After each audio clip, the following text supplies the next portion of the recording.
Platelets कम होने पर दिखने वाले लक्षण। जी हाँ, आज मैं बात करूँगी प्लेटलेट्स के बारे में।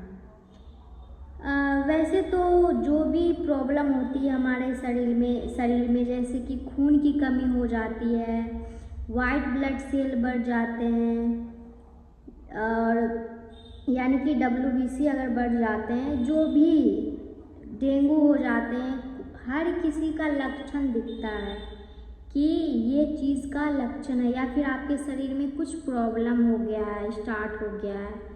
बस उसको जो होता है हम लोग को पहचानने की देरी होती है। तो बहुत लोग यही कर देते हैं कि उसको सही टाइम पे उसको पहचानते नहीं, उसको नज़रअंदाज कर देते हैं कि ये थोड़ा सा प्रॉब्लम है, ये सारी चीज़ें ठीक हो जाएंगी। लेकिन वैसा नहीं करना चाहिए। अगर कोई प्रॉब्लम हो रही तो आप जल्दी से चेकअप करवाएं, ठीक है।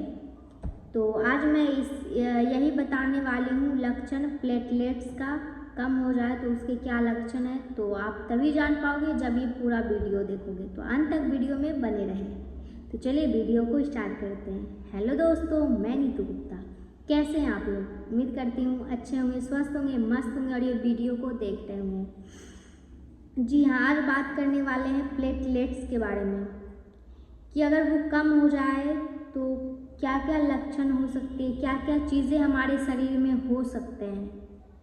सबसे पहले तो जब भी प्लेटलेट्स कम हो जाते हैं तो हमारे शरीर में त्वचा पर लाल रंग का चत्ता टाइप हो जाता है या फिर कह सकते कि वो पिपरी टाइप का निकलने लगता है, वो लाल कलर का होता है, ठीक है। तो इस पे गौर करें कि शरीर है, ऐसे तो हो नहीं सकता, ये नॉर्मल चीज़ें तो नहीं है। तो ये सारी चीज़ें पे ध्यान देनी चाहिए। अगर आपको कहीं भी हल्की चोट लगी हो या थोड़ी ज़्यादा खरोंच लग गई हो तो उससे जल्दी खून निकल आना, तो ये भी एक लक्षण होता है प्लेटलेट्स कम होने का। नाक या मसूड़ों से ब्लड आना, खून आना। बहुत लोगों के साथ ऐसा होता है कि बार बार उनके नाक से ब्लड आता है, मसूड़ों से अगर कहीं चोट लग गए तुरंत मसूड़ों से खून आने लगे। अगर किसी भी तरह का अपने आप कभी मसूड़ों से होता है ना कि ब्लड आने लगता है, तो ये सारी चीज़ें पे आपको ध्यान देने की ज़रूरत है। कोई भी चीज़ ऐसे नहीं होती हमारे शरीर में जब तक कुछ ना कुछ प्रॉब्लम ना हो, ठीक है। थकान या कमज़ोरी का होना। जी हाँ, ऐसे तो कोई भी प्रॉब्लम हो हमारे शरीर में, चाहे बुखार हो जाए या फिर कहते हैं ना डेंगू हो जाए, कुछ भी, तो उसमें कमज़ोरी तो होनी ही होनी है। तो ये भी तो प्लेटलेट्स की बात चल रही है यहाँ पे, तो इसमें कमज़ोरी तो होनी ही होनी है। तो इस पर भी ध्यान दें। थकावट रहेगा, पूरी तरह से कमज़ोरी लगेगा, आपको भूख नहीं लगेगी, भूख लगना बंद हो जाएगा धीरे धीरे, ठीक है। वो आपको खुद ही लगेगा कि मुझे अचानक से भूख लगनी बंद हो गई है या बहुत कम भूख लग रही, खाना खाने का मन नहीं कर रहा है। मल या पेशाब में खून आना। हाँ,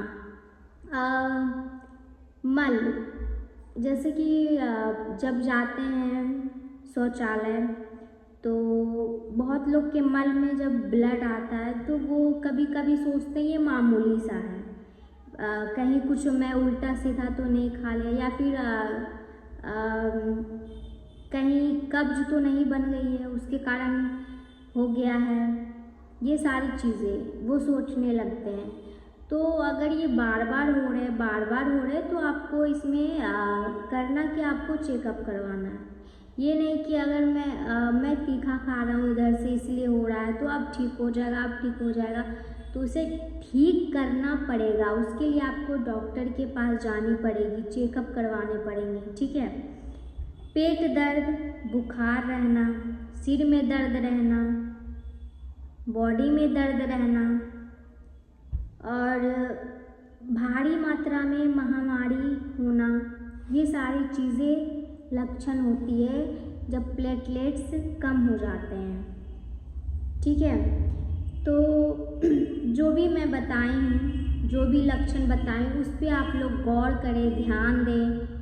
ये वीडियो को आप लोग ज़्यादा से ज़्यादा शेयर करें। अगर आपके कोई परिवार में या फिर कोई दोस्त या फिर उसके परिवार में अगर इस तरह की कोई प्रॉब्लम हो रही है, इस तरह का कोई लक्षण दिख रहा है, तो वो अगर ये वीडियो देखेंगे तो उनको ये हुआ कि नहीं, चेकअप करवाना चाहिए। ये सारी सिम्टम जो है आ रही है हमारे बॉडी में, तो उससे वो जागरूक होंगे। उससे अगर वो सोच रहे होंगे कि नहीं ये नॉर्मल है, चेकअप नहीं करवाते, अगर ये वीडियो देखेंगे तो उनको ऐसा लगेगा नहीं ये नॉर्मल नहीं है, चेकअप करवाना ज़रूरी है। ठीक है, तो उम्मीद करती हूँ ये वीडियो आपको बहुत ही अच्छा लगा होगा। बाकी मैं कुछ अच्छा ही लाने की कोशिश करती हूँ कि आप लोग कुछ ना कुछ सीखो, कुछ ना कुछ जानो। ज़रूरी नहीं है कि ये अनपढ़ लोग को जानने की ज़रूरत नहीं है, बिल्कुल ज़रूरत है कि आपके शरीर में ऐसा कुछ हो रहा है तो आपको ध्यान देने की ज़रूरत है। अगर आपके घर में परिवार में अगर ऐसा कुछ दिख रहा है लक्षण, तो आपको डॉक्टर की पास जाने की ज़रूरत है। ज़रूरी नहीं कि पढ़े लिखे लोग भी कभी कभी ये सोचते हैं कि ये नॉर्मल है।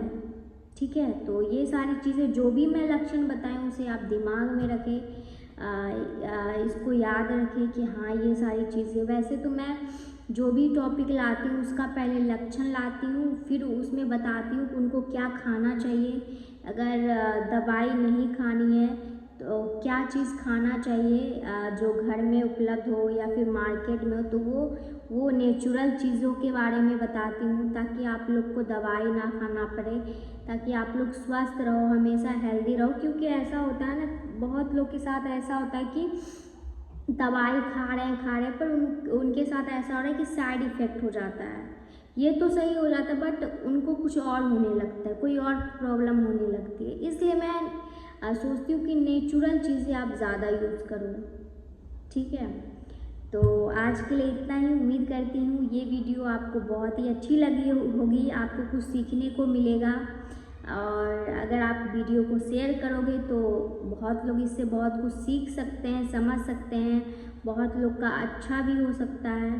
तो वीडियो को ज़्यादा से ज़्यादा शेयर करो, लाइक करो, कमेंट करो, और किस टॉपिक पे मैं वीडियो बनाऊँ ये भी बताओ। अगर कुछ प्रॉब्लम हो रही है आपके शरीर में तो आप मुझसे कमेंट में पूछ सकते हो कि हाँ मैम आप इस टॉपिक पे ये चीज़ के बारे में आप वीडियो बनाइए, इसके बारे में मुझे जानना है विस्तार रूप में, तो मैं उस टॉपिक पे वीडियो लाऊंगी। लेकिन आप लोग ऐसा करते नहीं है तो मन उदास हो जाता है, वीडियो का आप लोग शेयर नहीं करते तो मन उदास हो जाता है। तो प्लीज़ आप लोग किया करो, सपोर्ट करो, और मैं आगे और भी अच्छा करने की कोशिश करूँगी। अच्छी अच्छी चीज़ें लाऊँगी, आप लोग के सामने रखूँगी, जिससे आपको और भी ज़्यादा सीखने को मिलेगी घर बैठे वो भी। तो आज के लिए इतना ही। ओके बाय, जय माता दी।